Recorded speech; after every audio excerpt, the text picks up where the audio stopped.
Be strong and of good courage. Elms Haven, Sanitarium, California, July 27, 1903.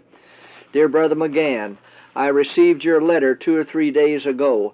I have also received letters from several others, among them one from a Brother Howard of Washington in regard to the color line. I have been kept very busy answering these letters. When you see WCW and talk with him, you will understand we have not changed the plans that we made with you. We feel that to change these plans would be to make a great mistake. My dear brother, be of good courage in the Lord. Have faith in regard to your wife. We are praying for her. We shall have to wrestle with principalities and powers and spiritual wickedness in high places, and we shall have to contend with enemies in the form of our fellow beings who are spiritually blind and who know not at what they stumble. I see that you are in the struggle. You and Brother Sutherland know what it means to struggle with the calamities of life.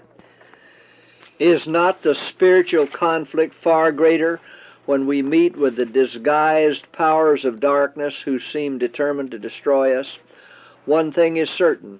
Those Seventh-day Adventists who take their stand under Satan's banner will first give up their faith in the warnings and reproofs contained in the testimonies of God's Spirit.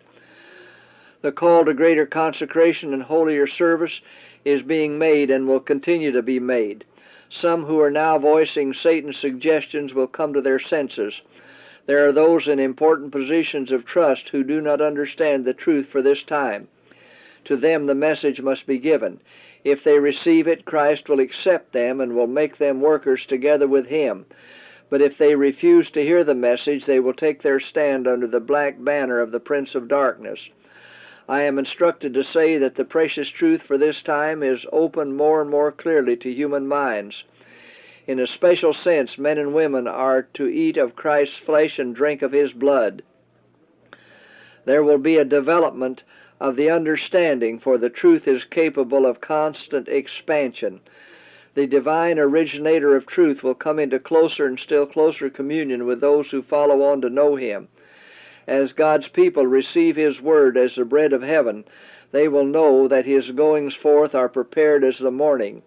They will receive spiritual strength, as the body receives physical strength when food is eaten.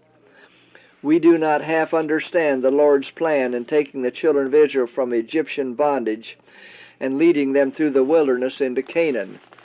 As we gather up the divine rays shining from the gospel, we shall have clearer insight into the Jewish economy and a deeper appreciation of its important truths. Our exploration of truth is yet incomplete. We have gathered up only a few rays of light. Those who are not daily students of the Word will not solve the problem of the Jewish economy. They will not understand the truths taught by the temple service. The work of God is hindered by a worldly understanding of His great plan. The future life will unfold the meaning of the laws that Christ, enshrouded in the pillar of cloud, gave to His people. We do not comprehend the deep things of God. Oh, if we did, faith would grasp the promises, and your wife would be healed. It is not the Lord, but the power of darkness that keeps her where she is. Go to the Savior, my brother, and in faith ask Him to cast Satan out. Believe, only believe. In your wife's behalf lay hold of the merciful healer. Be strong and of good courage. In order to fight successfully, a soldier must have courage and strength. Of ourselves we are weak and feeble, but we have the promise, they that wait upon the Lord shall renew their strength. They shall mount up with wings as eagles. They shall run and not be weary. They shall walk and not faint. May the Lord bless you and give you strength and grace, and may He send His healing powers to your wife, is my prayer. Ellen G. White.